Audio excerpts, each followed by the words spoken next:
when a guard would stop and talk to you, you used to stand back and you would yell so people could hear what you were saying to that guard as they walked by or within the vicinity. But he knew what a convict was going to do before they thought of it themselves. He'd just been around that long, and he was tough. They'd find Sparky in about every conceivable place you could imagine, which we would, of course, dump. They'd wait until everybody was locked up, and he would open his door and run down to cell 1 and get a bugler can full of Sparky and take it back to his cells. She had a kind of a hypnotic power. There were a great many wild cats around the penitentiary, and most people couldn't get near them. But she would stand in the doorway of the cell house and say, "Kitty, kitty, kitty," and those cats would go to her. Welcome everyone to another episode of Stool, Pigeon Saturday. Today I'm in one of my favorite places in Idaho and the oldest settlement in the state, Franklin. I'm joined by a special guest site coordinator, Susan Bodrero Hawkes. Susan manages and maintains the historic Franklin sites in southeast Idaho, just north of the Idaho-Utah border.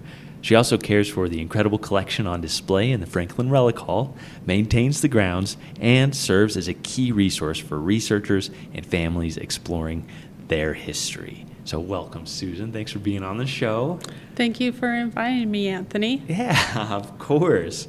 Susan, could you kind of introduce yourself and tell us a little bit about how long you've worked here in Franklin at the site? Yes. I have been working at the Franklin Historic Properties since 2003. And so a little bit of time. I've lived actually in Cache Valley my whole life. So raised on the south end of the valley and moved up here across the border into Franklin, since we're only 2 miles across that border. And so, I've always had a love for history. And when the position came available, I jumped right on it and said, I'd love to do it. And so I just felt like I was bringing information with me that I grew up learning about the south end of the valley up here across the border into Idaho. And so I didn't realize how important that training would end up being in this position until just 5 years ago. And then I thought my whole life has prepared me for this opportunity to present the history of the first settlement in the state of Idaho with the public. And I just love it. I love the opportunity to do it. Yeah, well, you're an encyclopedia of the history of this area and our collection here. I'm always blown away by the stories that you share. Has history always been something you've pursued and been interested in? It has been, and different types of history. I'm not just focused on one time period. I love history throughout time, from the beginning of the earth, geology, and going into modern day today history. I just love learning about things, and so it's just helped in this position to have a focus on different time periods, not just one focus on a certain time period, because everyone that comes, they're interested in different things. And so as the public presenting what we have available to view at the Franklin Relic Hall Museum, it's good to be able to have some knowledge of each time period, to be able to share and promote that different artifact we have through that time period with our visitors. Yeah. What's like a day in the life of a site coordinator here in Franklin? Well, it's interesting because honestly, I compare it to a state parks manager. Okay. In Idaho, they have park managers that are over different state parks. And really, in reality, it's very similar because our little area here in Franklin encompasses a half a block. And we have 4 different buildings. And so we have our own little area, so to speak, park, that's why it's called Historic District, is because we have a little bit of an area here that you need to oversee and manage. And so that's how I can kind of compare it to other jobs in the state of Idaho. Basically, I'm making sure that the visitors that come to the property have a good experience. whether that's making sure the grounds are, beautiful and attractive to them, whether the collection is interesting, if there's a problem in our maintenance, making sure that that's taken care of and fixed. So just making sure that the overall experience is appealing to visitors. And as you know, with old buildings, you have maintenance issues, and so you have to be on top of those and potential problems. Even at night, I oversee the security, and so it's just kind of very similar to that park manager position that Idaho offers in other places in the state. Oh man, I don't know anything about old buildings. What? Oh my gosh, the old pen. We have so many historic connections that we can make throughout history, just like here at the Relic Hall. The old pen starts in 1872, when the first prisoners arrive. When did Franklin get established? Well, that is, one of the hottest topics there is, because the original settlers that came to Franklin came in 1860. And so they settled here, and everyone that visits the Franklin properties says, boy, those settlers didn't know where they were going. And I say, yes, they did. Because when they came in 1860, we were part of Desert Territory, Utah. Mm-hmm. And it was not until 1868 that Utah came into play and was Utah Territory. Oh. And then, after the boundary was established in Idaho by the survey party that came in 1871, then they finally decided, no, Franklin was in Idaho. And so then we became part of Idaho Territory. So it's been a long kind of back and forth, but originally the settlers in Franklin were paying taxes to Utah. So it was titled Franklin, Cache County, Utah Territory. So when you're doing your research early on, then that's how you're going to want to look it up. After that, in 78, is when Franklin really was established completely as a settlement into Idaho Territory, which leads to the prominence that Franklin was the first settlement in the state of Idaho. Yeah. How did the settlers respond when they found out they were Idahoans? Well, unfortunately, some accepted it because they really liked their home here in Franklin. Others just did not want to be out of the Desert Territory or the state of Utah. So some of them actually lifted up their cabins, put them on runners, and pulled their cabin across their border. Wow. And set up a new home across the border, and so they could stay in Utah. Oh my gosh. But the majority of them stayed here, and actually a lot of them, we as a society today, we kind of get set in the area we're living. Mm-hmm. But back in, you would never believe, in the 1800s, people were a moving people. And a lot of people that settled here in Franklin ended up going further up into Idaho and settling in different communities farther up into Idaho. Yes. So they definitely became Idaho citizens. Yeah. What was kind of the industry? I imagine farming. Early on it was farming, even though after the railroad finally came into Franklin, mm-hmm.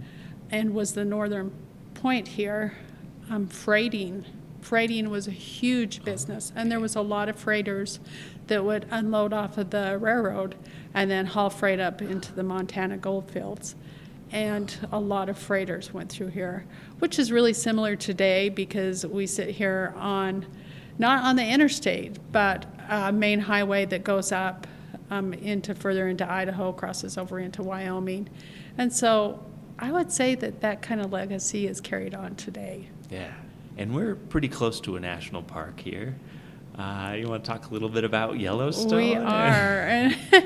So, yes, that's one of my dearest topics, which I love to share at the museum. Back in 1871, the Hayden expedition actually came through Franklin. And in the museum, we have a photograph of them camped just north of Franklin. And they were headed up to Yellowstone Park, did a lot of, came across the plains on the railroad, came through Ogden, down in Ogden, Utah, got off the railroad there, and then came up through Cache Valley and hit Franklin. And they were headed to Yellowstone Park. And they were doing different studies as they were coming through each area, geology, plant, mineral, and taking a lot of photographs. And so their expedition is well photographed. But they did eventually end up into Yellowstone Park. And the amazing connection that Franklin ended up having with that early beginnings has continued today.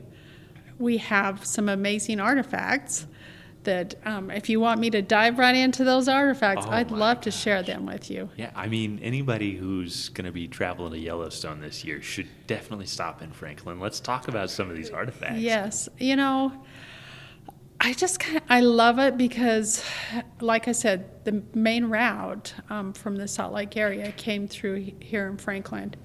And they went up to Yellowstone, and after the railroad passed Franklin, then they got farther up and then went into the park on coaches. There was a specific coaching company, the Yellowstone Transportation Company, that did tours through the park. So you would start outside of Yellowstone on the west end and then go through the park. It was like a 4-day trip that you could buy a ticket on one of their coaches. And you'd make little stops and camp in the park and go through. So similar to what we visualize going to the Yellowstone National Park today was like.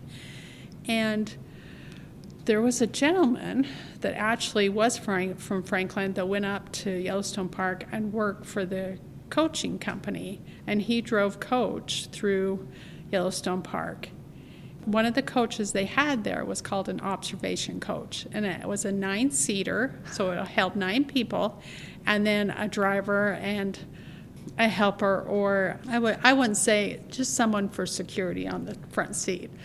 So that particular coach was very popular, and we happened to have one of those coaches in our collection in the Franklin Rally Column Museum. So those coaches were made by Abbott Downing. And Yellowstone Park would order their coaches to the different touring company, ordered that coach to come through and give tours in the park. There were 2 other touring companies in the park that ran at that time. But this was 1898 into 1902, 3-ish.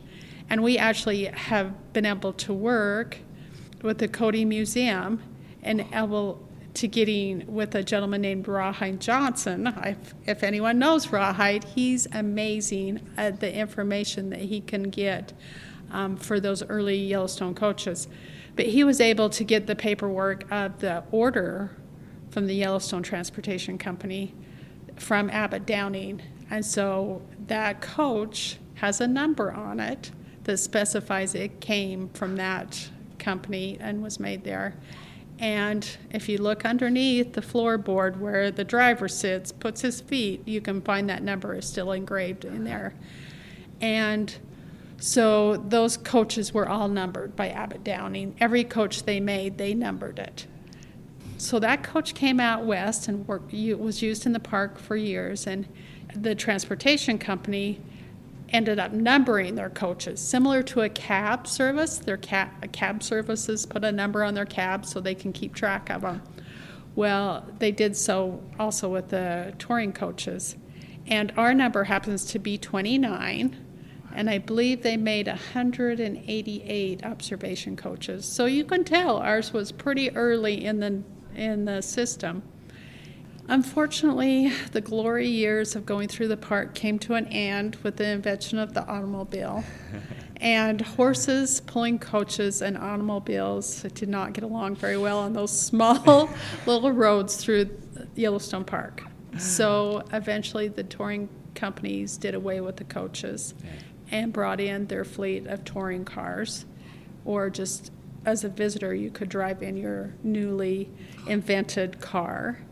And so they either burned the coaches or sold them off to different farms and ranches.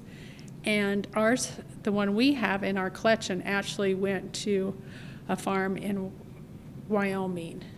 And as I said, an individual drove a coach up there. Well, he came back to Franklin, kind of kept an eye on the coach at that ranch. And years later, the ranch put that coach up for auction, and a group of individuals here from Franklin went up and bought it and brought it back. And it happens to sit in our collection right now. If you have studied the Yellowstone coaches, they're pretty rare, and a lot of them have been rebuilt, but ours fortunately has never, I don't even think it's had a repaint job, if the truth be known. And it's in very, very good shape. Now, Yellowstone Park would like to get that coach from us, but we have it inside of our museum, and it is one of the most popular artifacts we have in there because of the connection back to Franklin. Franklin was very popular in the early days with putting markers out on the road, as all the entrances did into the park, to help individuals driving their own cars up to Yellowstone Park. And so they were encouraged to put markers on the road. And in Franklin, just to a couple blocks west of the center of Franklin, is a Yellowstone marker that still is standing today. Wow. And that was placed in 1906. Oh my That's gosh. about what we decided. And it's a big gold rock representing Yellowstone with a red arrow pointing the direction up to Preston. And those rocks actually were put all the way following through Pocatello up through Idaho Falls, Ashton, into the west entrance to Yellowstone Park. I had no idea. That's so neat. I'm going to have to go, well, it's snowing now, so I won't see it now, but I'll have to come see it the next time I come, when I come to Idaho Days, which we'll talk about in a bit. Yeah. So unfortunately, that rock is the only one still standing in the state of Idaho today.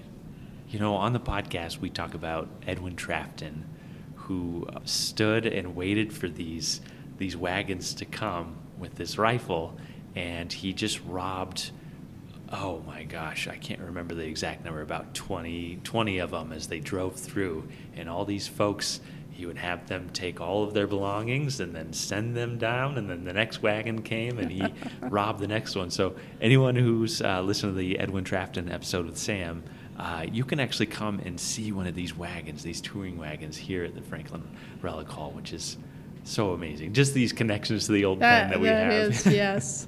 That was why the sidekick sat up by the driver with a rifle. Good idea. Yeah. Oh my gosh. I'm just always surprised that they didn't have one before Edwin went on his spree that day. He even posed for photos for some of the folks who were getting robbed. And yeah, Smiling Bandit. Oh. So kind of speaking of the Franklin site here, what buildings make up this Franklin site, and why are they so important? Why are we preserving them? Well, the history of Franklin is honestly so well protected and watched over by the state of Idaho. I've got to say, me as a resident living here, and I've lived here, I would say 50 years now. The effort that I've just got to say the state has put in to keeping and preserving the history here has been amazing. And me as a resident just really appreciates the effort to retain the history of not only the state, but of our area too. And so on this historical property sits 4 buildings.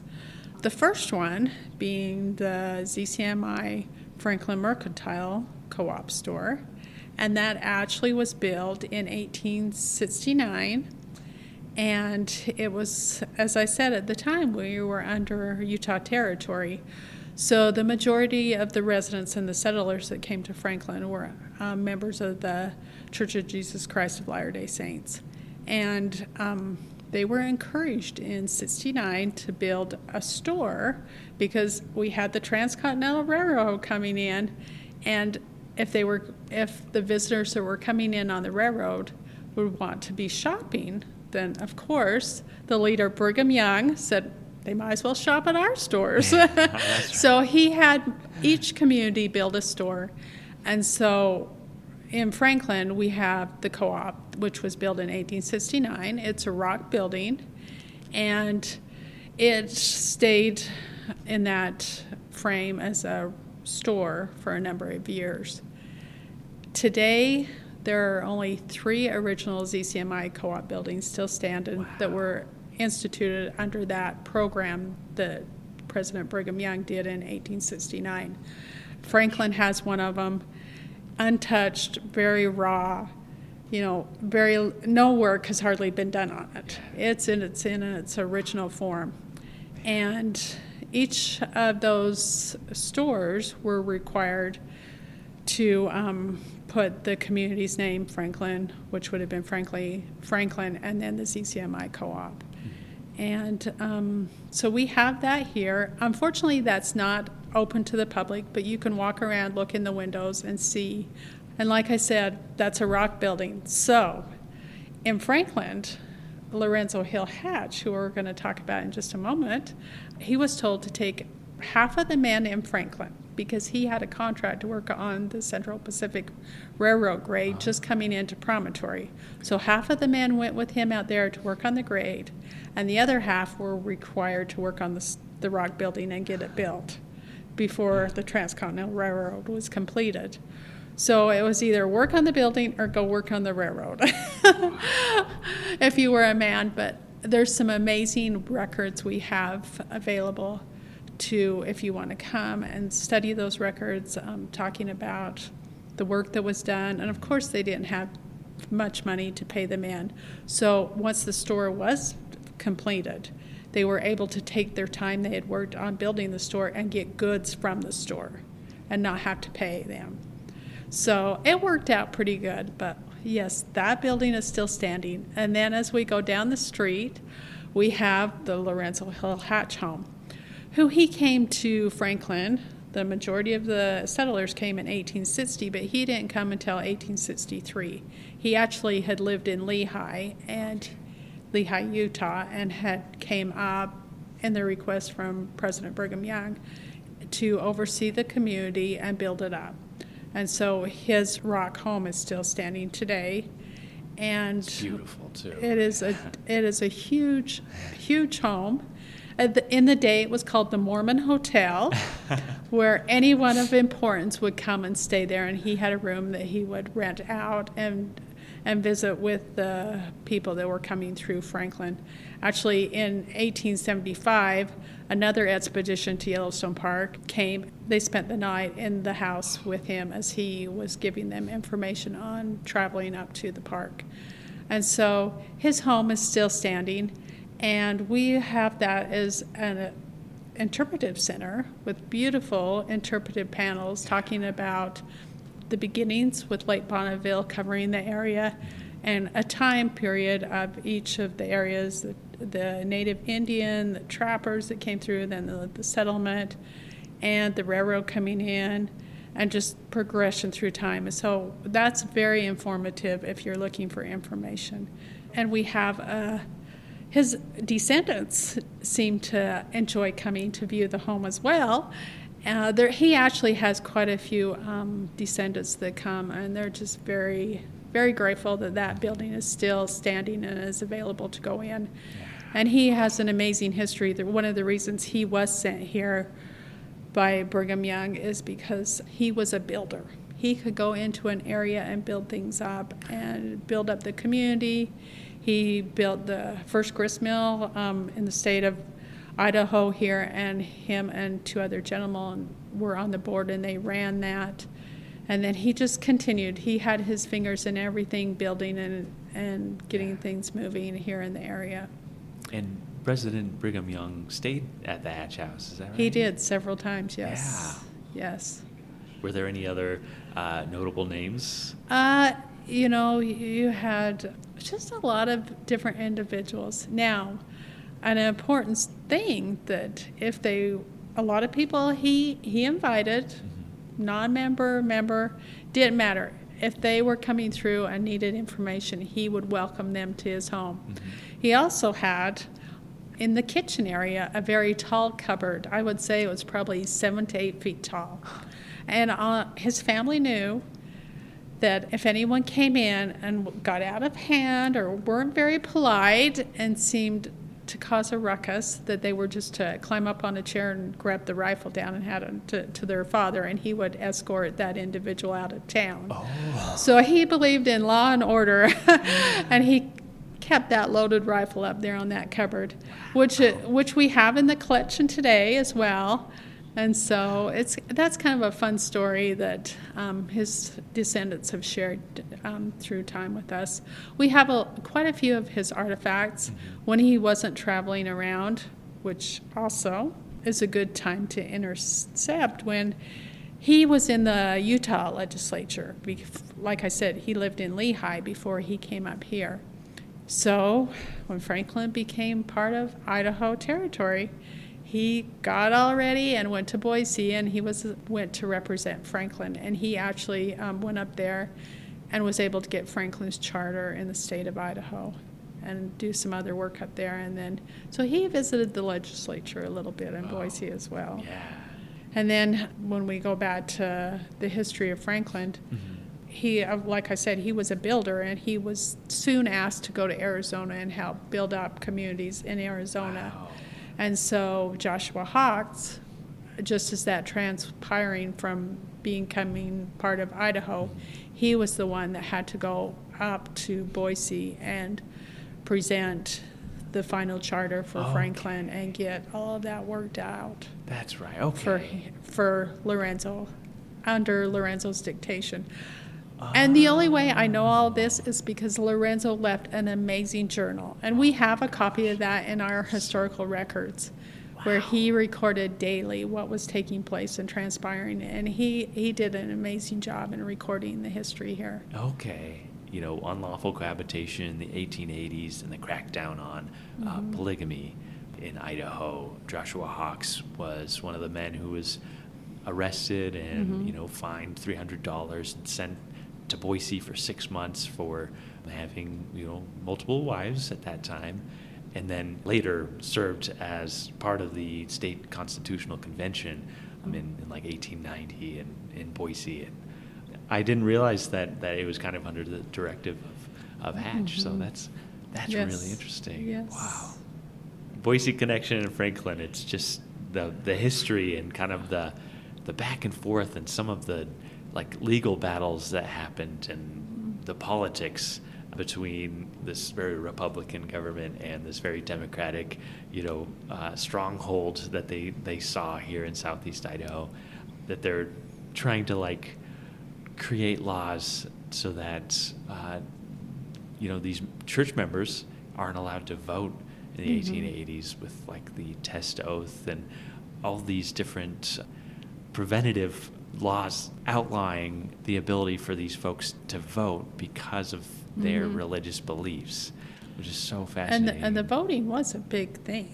Yeah. It really was, as it is today. I mean, we still, like I said, history connects so much to the present that if we just take a look at the past, we should be more educated in knowing how to handle the present history. But, sometimes we have to learn a couple things twice. But, yes, there was a big connection there. Yeah. Have you dug into that 1880s period when they have this crackdown? I have some.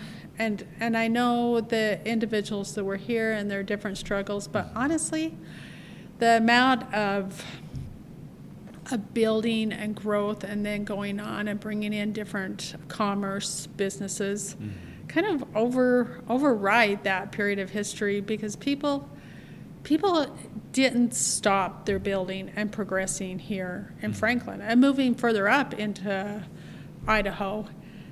So, I've looked at it some, and there were a few people that were adamant that they were going to keep living that lifestyle, but honestly, on a whole, after the LDS Church had done away with it, they were fine with it, honestly, because there was so much more growth and building that they could keep doing it, and they were concentrating on their farms or their businesses or whatever they had. That it wasn't a big stumbling block. I've come to notice through as I'm studying their histories, it just wasn't a stumbling block. Yeah. It was just okay, that's how it is. Just a bump in the road. It's just, and we're done with it. And so, and not everyone lived that. I mean, so further down the street, our other building, the John Doney cabin, which is one of the oldest cabins in the state of Idaho. We have that open to the public as well. And we tell the story of immigration in there because he actually joined the Church of Jesus Christ of Latter-day Saints in Europe and came across the plains, not by wagon, but by pulling the handcart. So he was one of those handcart pioneers. And so we tell the story of him and his family that lived in that little cabin. And he was not one that practiced polygamy. So there were those that did, but there were plenty that didn't too as well. And so we kind of share the story. He did have a large family, 10 children, and it was a one-room cabin. And so we share with the school children when they come to visit, okay, there's 10 children living in here and 2 parents. Could you guys all live in this one room? And they're all like, no. And I have them look out the window, and I just say to them, there's a handcart sitting out there. Could you have lived in that? And they're like, definitely not. Right. And so the comforts we enjoy today, I think it's good for visitors to come and see what those that lived in the past experienced and say, hey, they reflect on their lives, and they're like, I definitely couldn't have done that. Right. And so we all like, yes, we were born in the right period of time. Because I would have a hard time living that way. And so we have that building. And then the last building we have on our site is the Franklin Relic Hall Museum, which holds the majority of our collection. And how was the Relic Hall established? That goes back to that New Deal program that President Franklin D. Roosevelt created to help America. And it's just an amazing story because the property was actually part of that little ZCMI building. And the original Franklin Relic Hall was in the ZCMI co-op store. And it was repped to be one of the first museums housed in a historic building in the state of Idaho. And so that little building had the property next to it. Now, the creator of the collection was a gentleman named Elliot Butterworth. And in a little bit, I'll share with you his story. But he was the collector of the artifacts that are housed in there. And that little museum that he had the artifacts in just wasn't big enough. And so when the New Deal program presented itself, and the Franklin city councilmen were looking at that thinking that New Deal program could help Franklin out a lot, then a group of individuals from Franklin actually went to Boise and petitioned to get a couple of those New Deal program projects given to Franklin. And the Franklin Relic Hall Museum happens to just be one that was built under the WPA program. For listeners, like the old pen, the territorial prison was converted into a chapel through a WPA grant as well. So things are kind of happening simultaneously. When was the Relic Hall constructed? Do you know? It was finished in 1937. Started in 36. Okay. Yeah. The chapel was complete in 42, and it was about 38, 39 that they got that grant at the old pen. So it's amazing resource and program during the Great Depression to get people working and create things for community, which is amazing. It is.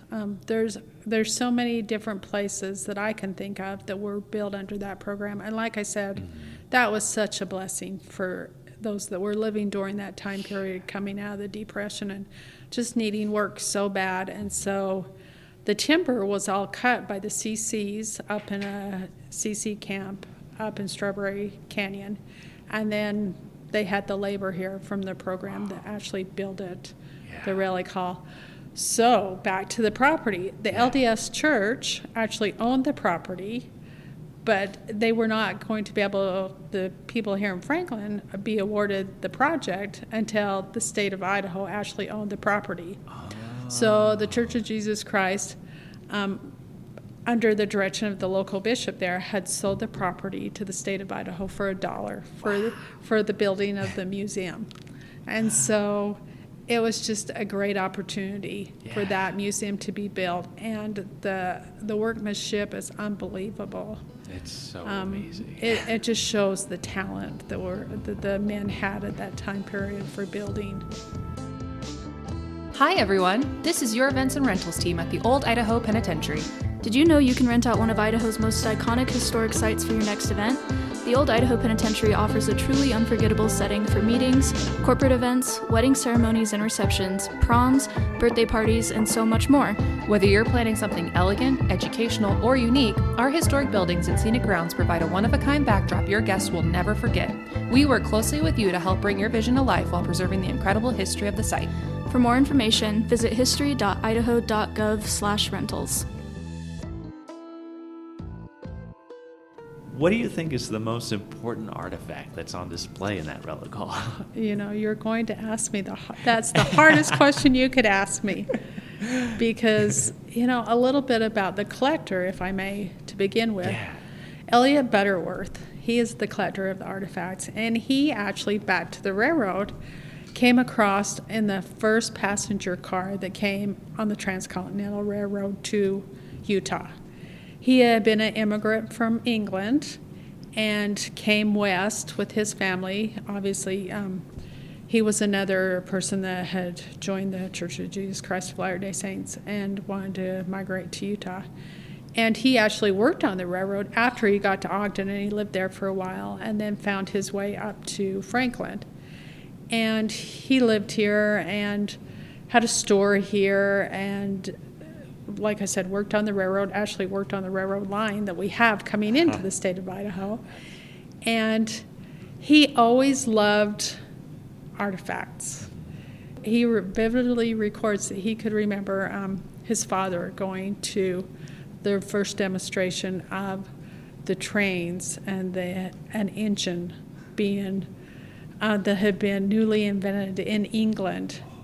And he actually later years brought back the top hat his father wore with his brother at that demonstration. So he had always been thinking about collections, and at the turn of the century in 1910, when the original settlers started passing away and those he knew, he started collecting their artifacts that they had, things that maybe the family wouldn't think was that important. And so he was able to obtain a rental agreement with the ZCMI co-op and have a little museum in there that he was collecting these artifacts. And it didn't matter to him what type. He loved all history, so geology, Native Indian, different time periods he was collecting. And it is amazing the vision that this man had, because he was out there. If there was something unique to collect, he was collecting it. And as you come into the museum, you think, oh, a pioneer museum that talks about pioneer and local history.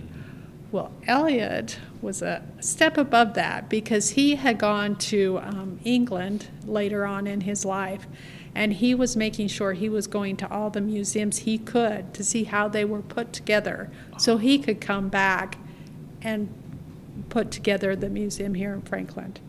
So we have so many unique artifacts, and you asked me my favorite.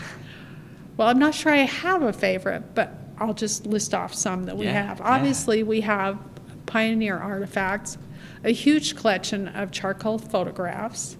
Can you describe these? Because they're hand-drawn, like they're charcoal? So back in the 1800s, it was popular to go get your picture took, but they would print them on little 4x6 cards, cardboard cards.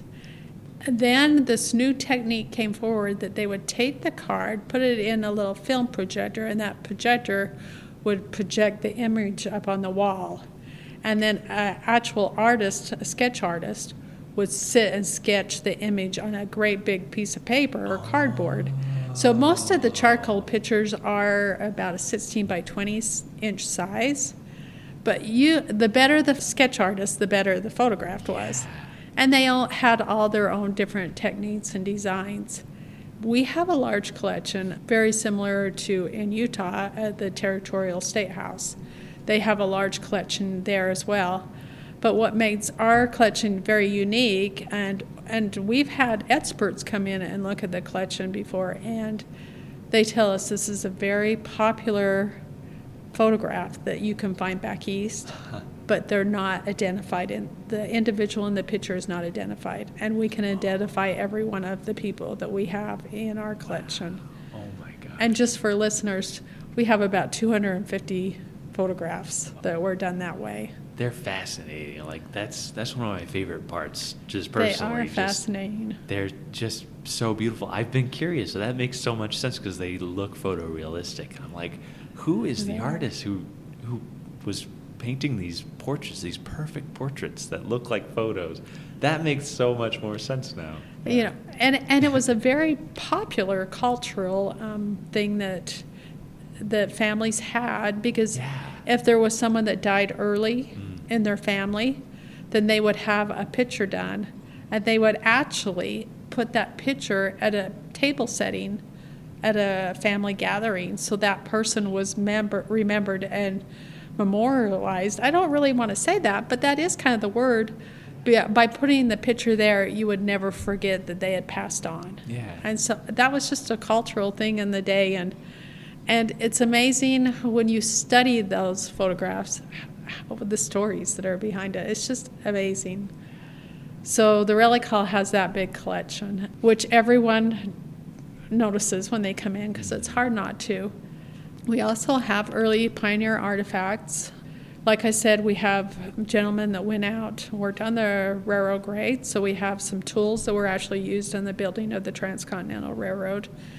We have our Yellowstone transportation coach that's in there. And can I ask, how did that get in there? I knew you were going to ask that. That is a unique question, because we also have sitting next to it a great big steam engine used on a sawmill. Yeah. All steel iron, and that was purchased by Brigham Young Jr. back in Missouri, and he had sent out here to Franklin to cut lumber for the early days at the Logan Temple. Was some of the lumber cut from that. The tabernacle in Salt Lake City, they used that for the building of the tabernacle. And so the church oversaw that sawmill, and that is sitting right next to it. Now, I always have school children say, how did that get into the building? How did that fit in those doors? And I say, the Yellowstone coach, if you take the top roof off of it, it will slide through just barely. Okay. We built an information desk there now, so Yellowstone Park won't be able to get the coach or make an offer on it. But we do have that. That was able to fit through the doors. But the steam engine, now that's another story of an artifact that's interesting. Yeah. Like I said, that was purchased by the Church of Jesus Christ of Latter-day Saints by tithing money. And they had that shipped up to Fort Bend, and then they brought that down on with a team, and then had that set up just to the east here in the mountains to cut lumber at the sawmill. And then it went over to Montpelier and cut lumber for the railroad, and then came back again. And at the time, now we're talking 1910-ish, and they sold the steam engine to a gentleman. His last name was Gibson, and he had a sawmill up in the Franklin Basin area, which is just east of Logan, Utah. And he set that up there and cut lumber had different lumber contracts, and he had that up there, and he had a big order, and he had his 2 sons working for him in the winter. And so they pinpointed a certain tree that they were sure was going to be able to fill that order if they went up and cut it. And so they went up one day in December, I believe it was, and went to attempt to cut the tree down. Well, unfortunately, there was a snowslide, and it buried both of those 2 young men.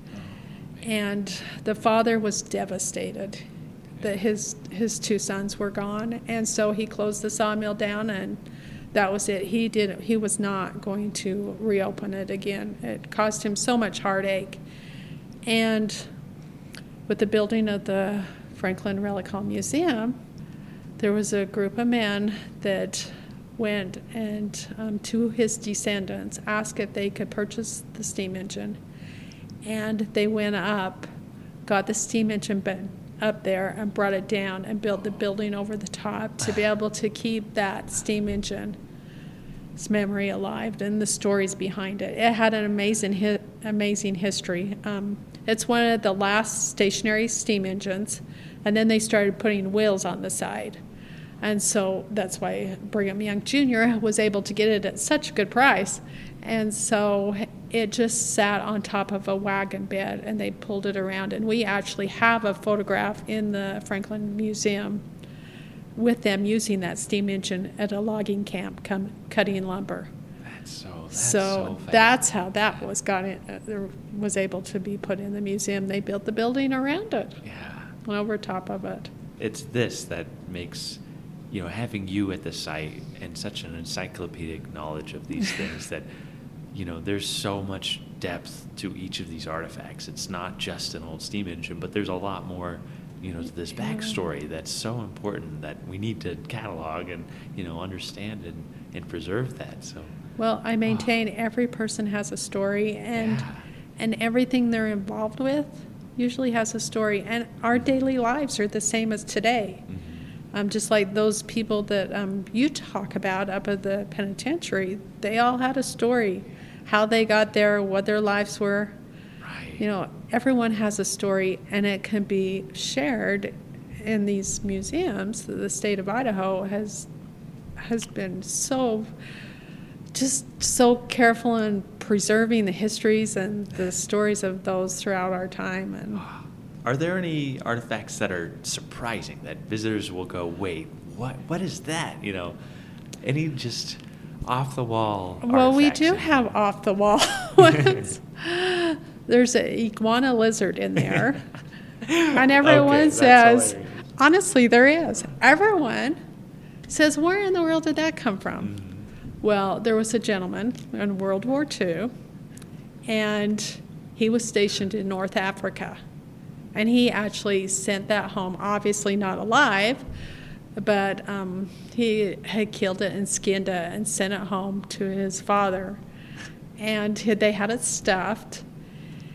And eventually that young man, that soldier, ended up dying and perishing in North Africa in World War II.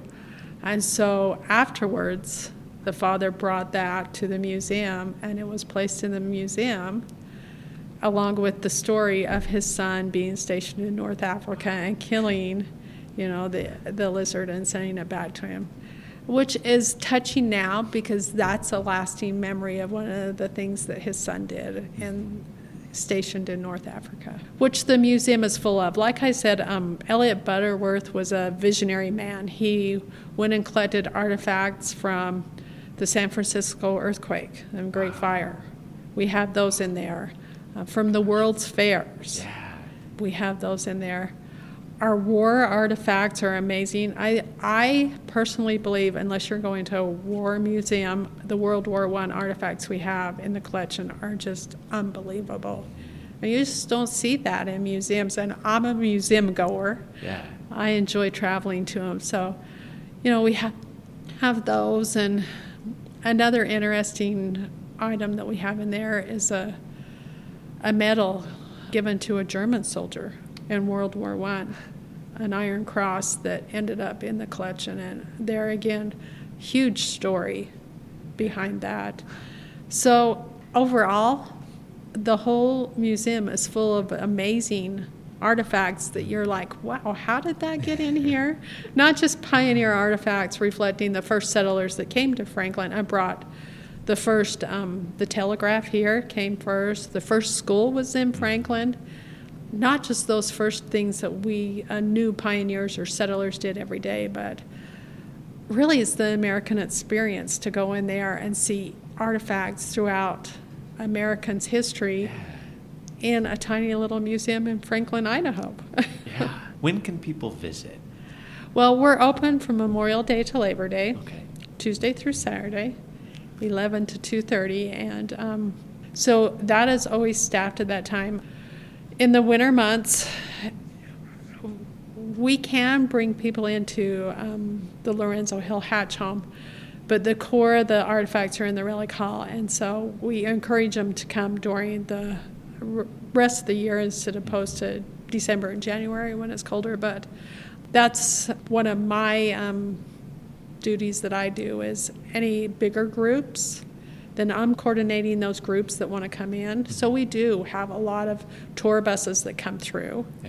Of tourists that are coming through, or just different big groups. So if you want to bring your university students that are studying history or anything, we can get people into the big groups because we're good at providing information to big groups. And so, yeah, or if it's just one individual that's driving down the road and says, hey, what is that Franklin relic hall? I'll pull over and stop. We will, take you and ask you what you're interested in and spend as much time with you as you'd like. We just love to reach out to visitors and find out what they're interested in and then promote what we have to share in that area. And not everybody's interested in the same things. Yeah. But the beautiful thing about the Franklin Relic Hall Museum is we can bring in anyone's interest, whatever it is. Definitely. I love your passion for it. Do you have a favorite artifact? Is there something in there that you like, this is the one that if somebody seems like, oh, it's history, boring, like, is there one that you always bring somebody, an artifact you bring people to? That's really putting me on the spot. You kind of case by case? Oh, each one. Well, actually, yeah, kind of. It goes back to just the heartache of living. So there was a family that settled Franklin. They were the Smart family, and they had a little cabin just east of here, and in the collection, all of the families used to have their big family Bible where they would record who was born, their date of birth, and their date of death. And so in that little cabin, a lady lived. Her name was Ann Smart, and she had the door opened one day, just on a summer evening, ironing clothes next to the door, and there was just a little bit of rumbling. A thunderstorm was building, and without any notice at all that a storm was really going to get big, a lightning bolt came through the door and killed her. And she dropped the iron and the iron fell on the family Bible. And we have the iron in the collection and the family Bible with that burn mark on the top of it and little lightning bolts that killed her next to that Bible. Wow. And that's just a story of the heartache and the unbelievable. You see that coming out of nowhere, and that is crazy. And so that's a story that I always tell because that on their homestead, the public can still go to that, and she's buried in our minds. In the Old West, there would be the little family plot with the iron railing going around the plots. She's still buried there today. Wow. And we have that little memory in the relic hall of her and her, just the sweet little life that you come, you live, and you die and go on. And her story is just so sad, but that impression on the Bible is lasting. And so that's one of the artifacts I take people to and just tell her story. That could be a movie. That is so fascinating. It is. Wow. Heartbreaking, but amazing that it's preserved. Like, I was not aware of that. They're little lightning bolts that were left over from that lightning coming in. Jeez. That little mineral rock was left. Wow, that is a fascinating. That's Are there any other artifacts that you? Another gentleman. His name's Richard Parkinson. He was, his family settled here, and they came to Franklin, settled, and his father went and served in World War I. And in World War II, he comes and, of course, joins up like so many Americans did. And he is called to serve in the South Pacific. And we have a World War II collection that he brought back of Japanese artifacts. Very rare. Here, once again, we have these sitting in the museum, but he went on to serve in Korea. And by trade, he was a doctor. And he got done with Korea. He actually lived in California, but he had his roots here in Franklin, and he came back and visited.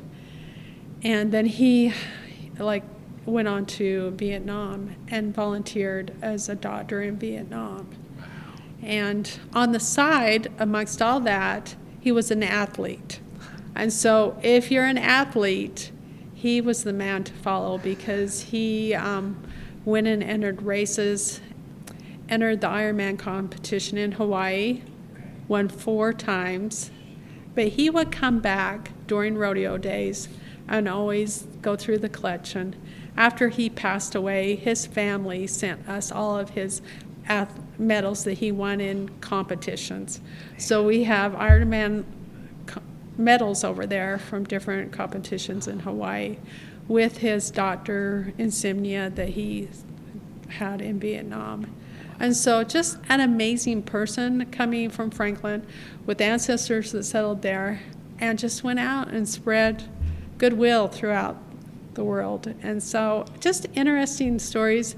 And then those that are searching for information on anyone that may have came through Franklin, we have a genealogy library that we open up to visitors, and we assist them in helping to get more information on whatever they happen to be searching, whether it's a family relative, a topic that they're wanting to learn more of.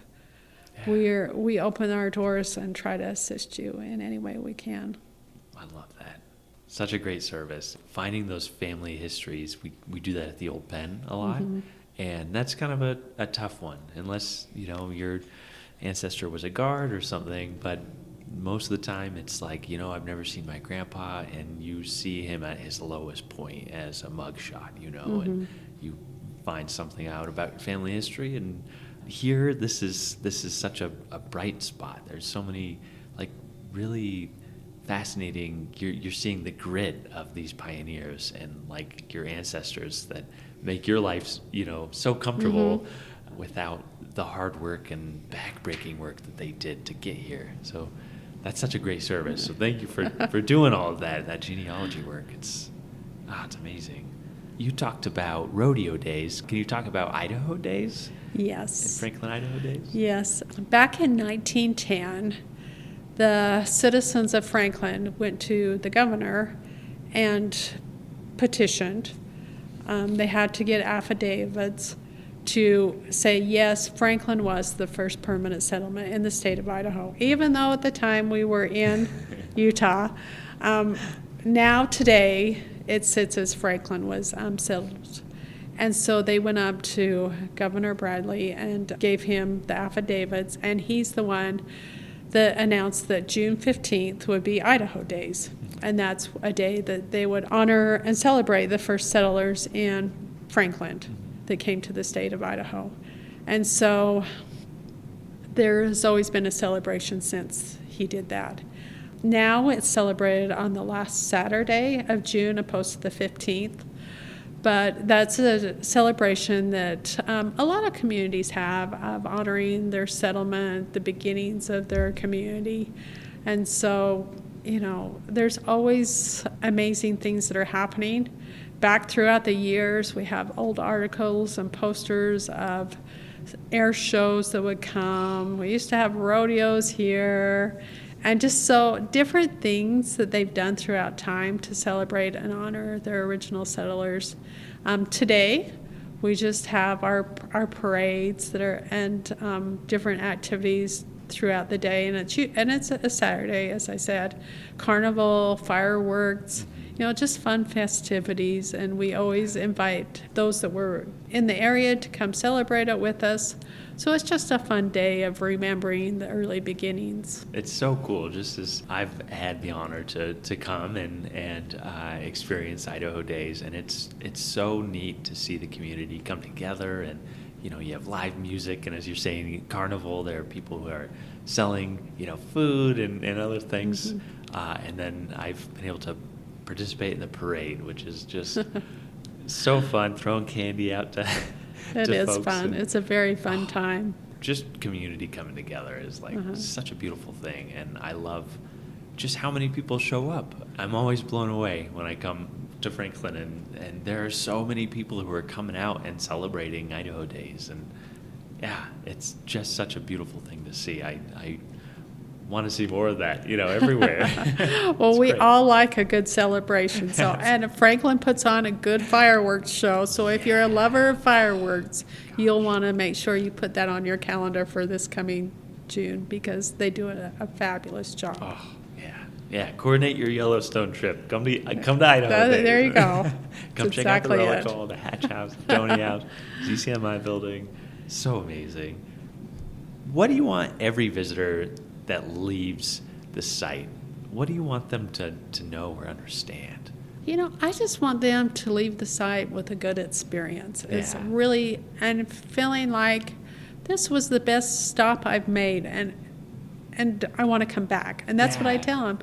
Most everyone that comes through says, I don't have enough time to spend here. This takes a lot of time to see it all. And so I just always encourage them to come back and bring their friends. Back in 1939, we do have archives of old newspapers. And back in 1939, in one of the Western papers, it did specifically say that the Franklin Relic Hall Museum was one of the best museums in the West, and that every tourist coming through it in America should stop and see it. That's and amazing. Elliot, in the day, back in 1939, he would invite important people, the governor down here, just whoever. He was always inviting important VIPs to come through and stop. And even today, we love hosting the governor down here and just having many important people. I maintain that I would say about 75% of our visitation is from individuals not located in Utah or Idaho. They're coming across the United States to visit. And it's amazing what an opportunity this historical site and the impact it's given to so many people traveling throughout the United States to be able to come and see and enjoy. And it's just a great opportunity. And so I say, if you're out this way, you should make it a point to stop and just see just so many amazing things you wouldn't see in other places. I love it. We're celebrating, 250 years of the United States this year. Put the Franklin Historic Site on your list of must-goes this year. And if you can't this year, definitely put it on next time you're passing through, because it's amazing, the stories. And I've been working in this position and researching Franklin for a few years now. I don't have 20 plus years under my belt, so I have learned so much today, and every time I sit down and talk to you, I learn something new. So Susan, thank you so much. Well, thank you for inviting me and giving me an opportunity to share the information that I've shared with your listeners today. And I just encourage all of you to, if you can, make it. If not, we love to hear from you anyway. You can email or call. Just Google us. There's a lot of information online about our historical site here, and just, we would love to have you. Yeah. Well, special thanks to the City of Franklin for letting us be in the town center here. and record this episode. And thank you for taking Yes. the evening and chatting with me. If I were to say do your own time, how would you respond to that? I would say everyone's at a different point in their lives where they have time to do or not do.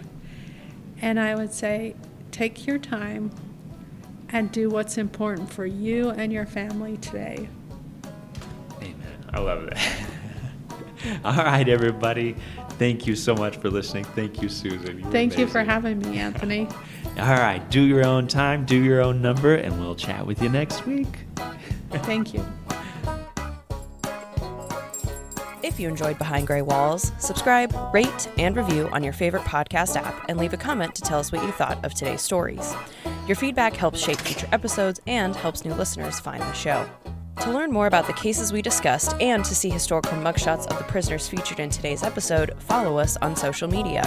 You can join our Facebook and interact with Sam and Anthony at Behind Gray Walls Podcast, and you can follow us on Instagram at Behind Gray Walls Pod. Thanks for listening.